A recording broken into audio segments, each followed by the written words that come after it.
So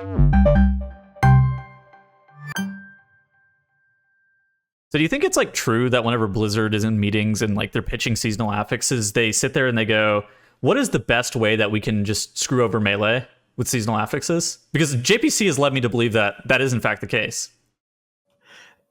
Okay, serious answer. I actually just think like most ideas you can think of are harder for Melee than for range. Like if you want to spread Melee, there's not as much space to spread in Melee. If you want to stack, there's not as many spaces to stack that can hit the mobs, right? Like there's like all kinds of like basic things just kind of screw over Melee. So that's my answer, unironically.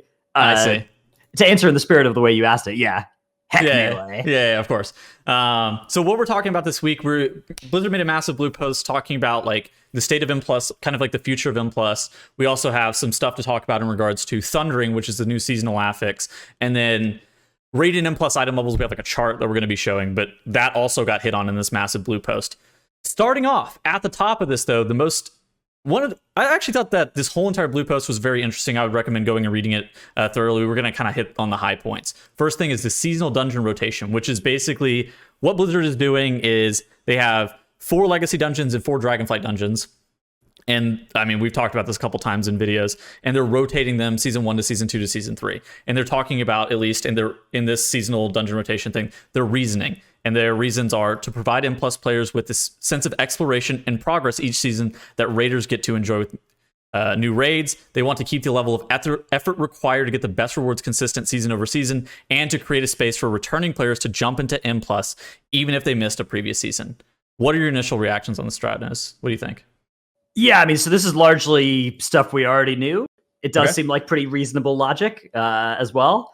I like a lot of the ideas here. I do worry a bit that like there's a class of players for whom 8 entirely new dungeons every 6 months is like a different kind of information overload, where it's you know how it's like scary to jump into M+ when you haven't played for the last year and you're joining dungeons that people have played for the last year. Yeah. I get that that's a thing. But I do think it'll also be a thing where it's like, if you only play a little bit of M+, and you kind of are used to sort of building up knowledge over an expansion, now instead it's like every 6 months they're going to hit the reset button on that. So I think that is going to be like a different kind of tension, that maybe the best thing is going to be a middle ground where some but not all the dungeons change each time.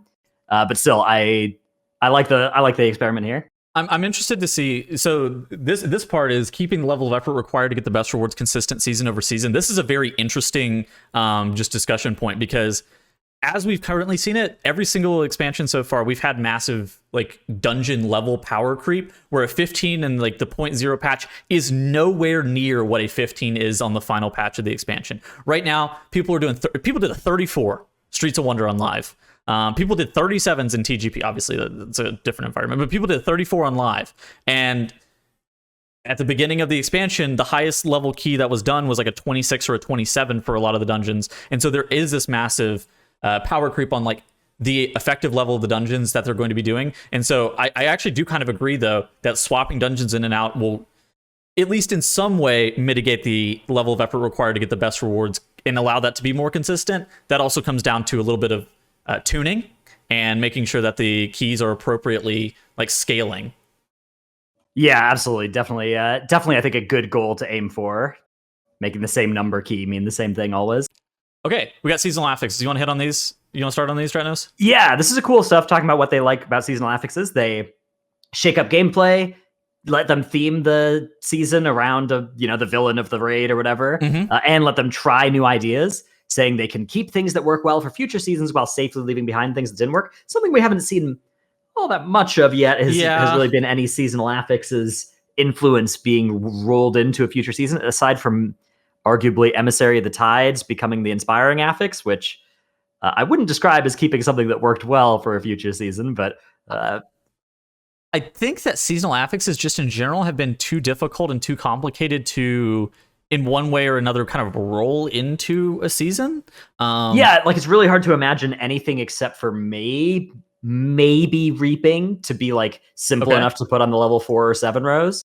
Yeah, like imagine just 1 week has Awakened and 1 week doesn't, right? Like that's such a huge learning curve. There's so much going on with that affix, whereas other affixes are just like volcanoes spawn, mobs explode when they die, mobs drop puddles. Like that is just such a huge difference in complexity. So Yeah, and I mean, just the texture of the dungeons change so much whenever there are like packs with additional mobs in them that do specific things, or you have like relics, or you have like a shrouded mob, or like randomly this, Yeah. it affects your count and the amount of dungeons you have. Oh, this mob turned into Zulgamugs. One thing that they did say, though, is that you'll notice a shift in the reduction in the amount of borrowed power provided by seasonal affixes. And while feedback on beneficial effects have been positive, it's a space we definitely want to continue exploring. We have hit a level of power in Shadowlands that felt extreme and contributed heavily to the short-circuiting effect described above. I'm really interested to see the amount of power that they're going to be shifting into the seasonal affix, because as it's currently stood, seasonal affixes have been very difficult. Like if you think about like Tormentor Lieutenant mobs were very difficult to kill. You had the Prideful mobs, which were notoriously hard to kill. The Awakened Pylons, those guys also incredibly tedious, and a lot of the times you weren't able to like pull them with other mobs. Like Samrek the Beckoner of Chaos, you couldn't even play him into a final boss a lot of times because getting feared was not really a thing. And so I think it's one of the things that the power had to be as high as it did, just because the downside of playing those mobs was so steep. Right. The alternative example for this is Reaping, which is like this didn't cause too much threat and it didn't give you any benefit, and that is also something that worked. So yeah, I mean, I do think Shrouded is obviously you get like 40% haste at the end of a dungeon from Shrouded. Like, okay, that's probably the kind of power that is pretty warping, and they kind of want to pull back it and not like power creep off of that. I think that overall, though, like the stuff that they said, now whether or not they're actually going to implement it, that's TBD. But I think that in regards to the things that they said here, in making sure that the seasonal affixes are shaking up your gameplay and making sure the dungeons kind of continue to feel fresh. The thematic flavor, I mean, for RP reasons, I think it's fine. I think it's kind of cool. And then obviously, I think the good place to experiment and try new ideas, I think that they're onto something. Now, they need to iterate on that and really make sure that they're designing affixes that we can take into that level 4, level 7 row. But I think that could be a good stepping stone into kind of playtesting more readily available affixes.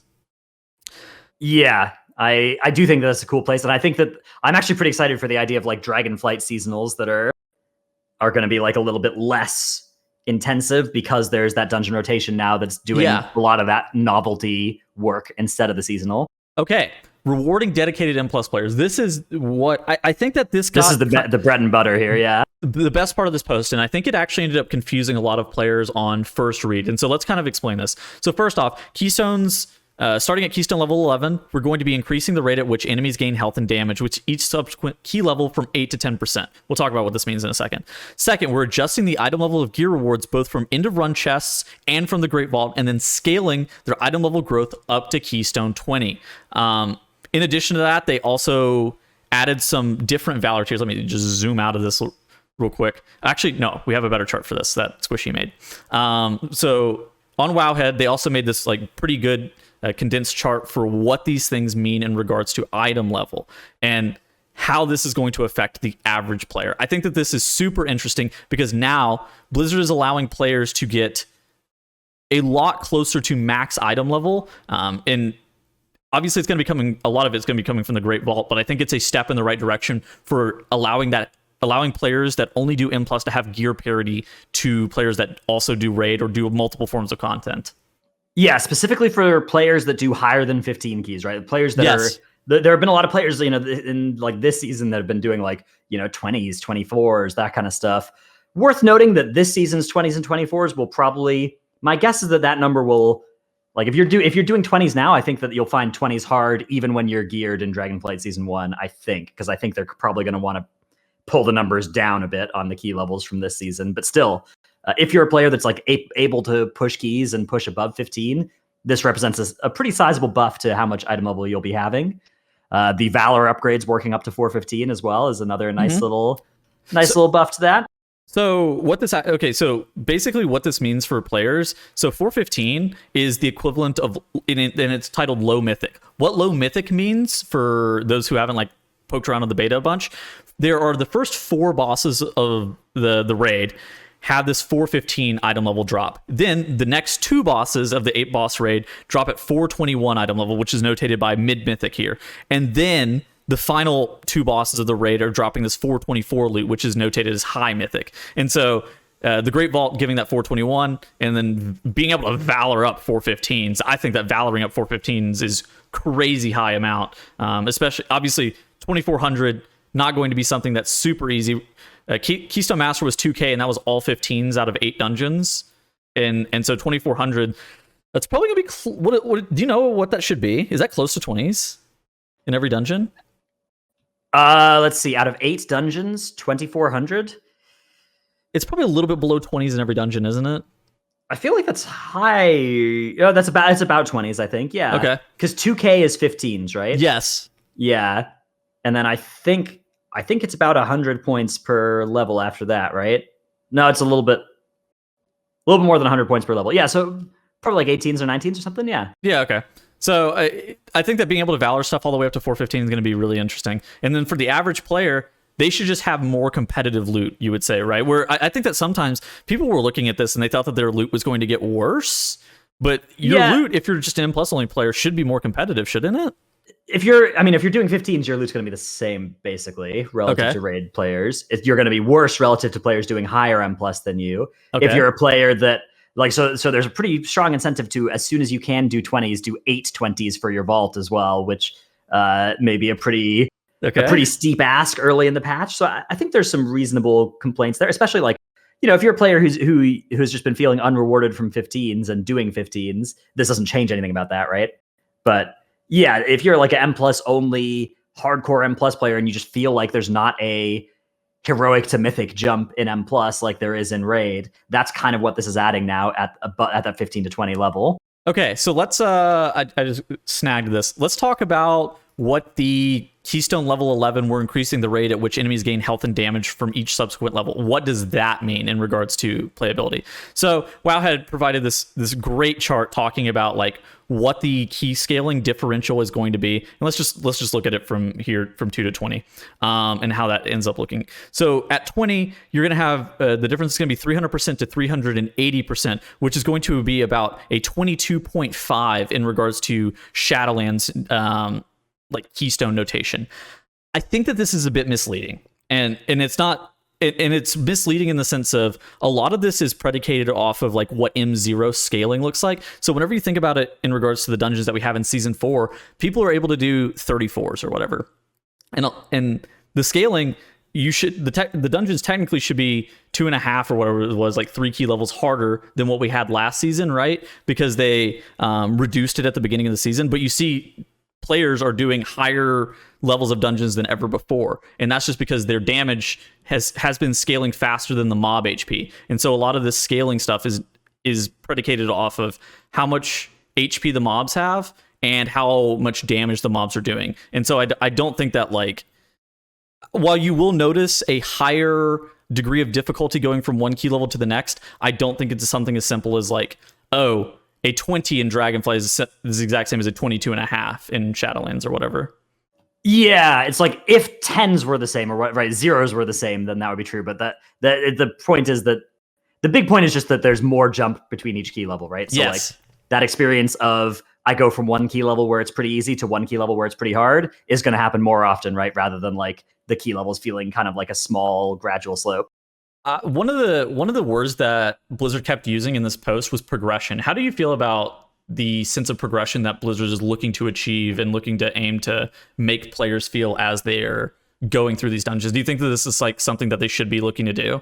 Yeah, I think that for a lot of players, like a lot of M+ players are motivated by there's a progression in M+, but it mostly comes from like score and stuff. In terms of the actual in-game rewards, there is a large portion of the player base that caps out really quick and doesn't feel progression, right? Because you get to 15s, you can do your 15s in one of the early weeks, and then you get your best loot from that, and there's nothing better than that. So this increasing that scaling maybe lets them kind of sneak in a little bit more key levels into that 10 to 20 range, and then actually bringing it all the way up to 20, right, means that we will have maybe for a lot of players several weeks of like, this week I was doing 14s, next week I was doing 16s, next week I was doing 18s, right? And like I'm getting better rewards and doing harder content each week, and my character's getting better, and then I'm doing harder content and getting better rewards. And that's like the loop that exists in raid and stuff and doesn't in M+ in the same way with last couple expansions. Some of the most fun that I ever have in M+ is like pushing keys, right? And like having that progression where you're trying a dungeon 2 or 3 times in some situations, maybe even a little bit more. and then that moment that you actually, it finally all clicks and you get it and you time it, you're like, oh, thank goodness. And I think that that's like a noble thing for Blizzard to be looking to do, where they're like, oh yeah, we want M plus players to be experiencing this. We don't want you to kind of have this no voice 15 experience be the primary source of content for M plus only players. Yeah. Shorter affix rotation. You want to take this? Sure. So they cut Necrotic and Inspiring because, well, a couple different reasons. Inspiring is largely like, also if there's new dungeons every 6 months, that's going to be especially bad. And Necrotic, extra pressure on tanks that are already the highest pressure role. So taking both those out, which means less affixes. And so that plus a desire to reduce the perceived difference between the hardest weeks and the easiest weeks is meaning they're going to go from a 12-week season to a 10-week season, which, first of all, if they accomplish actually making it so that the weeks don't feel much better or worse than the other ones, then that's great. And this maybe does make that easier. Even if they don't, getting the best week every 10 weeks instead of every 12 weeks is a nice buff as well. So yeah, I agree. I mean, like there've been a lot of, I will say it didn't happen much in Shadowlands, but in previous expansions in BFA and Legion, there were a lot of very heavy push weeks where like only specific weeks were really on the board for you to be able to like get score, or they felt like they were 3 and 4 key levels delta in some situations where it was like, oh my god, I can't even play this week, this is unplayable. Now, if they did a really good job of trying to make sure that those weeks are more with parity with one another, and so now chopping that from 12 to 10 weeks, I think this is like a really interesting decision. I hope it becomes better for the players. Yeah. Okay. Last thing we got to hit on is Thundering. So we have seen an initial mock-up of the Thundering seasonal affix on the beta. So at time of recording this, basically playtests for the next set of Thundering is going to be live, and we're going to talk about that in a second. This is what a clip looks like of the initial mock-up of what Thundering was previously. And so what happens is like clouds roll in, your screen gets a little bit darker, and then like these swirlies start spawning. And so whenever the swirlies started spawning, you would get like these, view these as like prideful lines. So everybody would get these prideful lines on them. And if you got hit by them, you would get stunned for 2 seconds. And so that's what the initial mock-up of Thundering was. Blizzard has already walked that back and is like, all right, this is not what the seasonal affix is going to be. Let's start to reiterate on this a little bit. And what did they do to change this Thundering, Dratnos? Yeah, so they removed a lot of the circles and the orbs, the extra stun stuff, and now it applies. So there's still swirlies that you dodge that stun. There's still the swirlies at the very beginning. Yeah, but then players will get marked with either lightning or storm, and it's a damage done increase. But if you don't clear it after 15 seconds, you get stunned for 8 seconds, which is very, very bad. Yeah, you clear it by running into somebody with the opposite mark as you. So at time of recording this, we don't know exactly how this is going to work, right? We don't know if it's going to be 4 players, or we don't know if it's going to be 5 players. We don't know if testing's about to start on this. Yeah, so we don't know if it's going to be 2 players. So as you're watching this, you'll know, but we don't exactly know. How I expect it to work is it to be 4 players, and the healer and the tank will likely alternate, because in my mind, that's what makes the most sense. Alternatively, it could just be 2 players, and then like the tank and the healer never interact with it, but that kind of seems like that sucks. So that's why in my mind, it makes sense for it to be 4 players and it alternates between the tank and the healer. How do you feel like this is going to affect just like more casual players, or just like dealing with an affix in like a more casual way?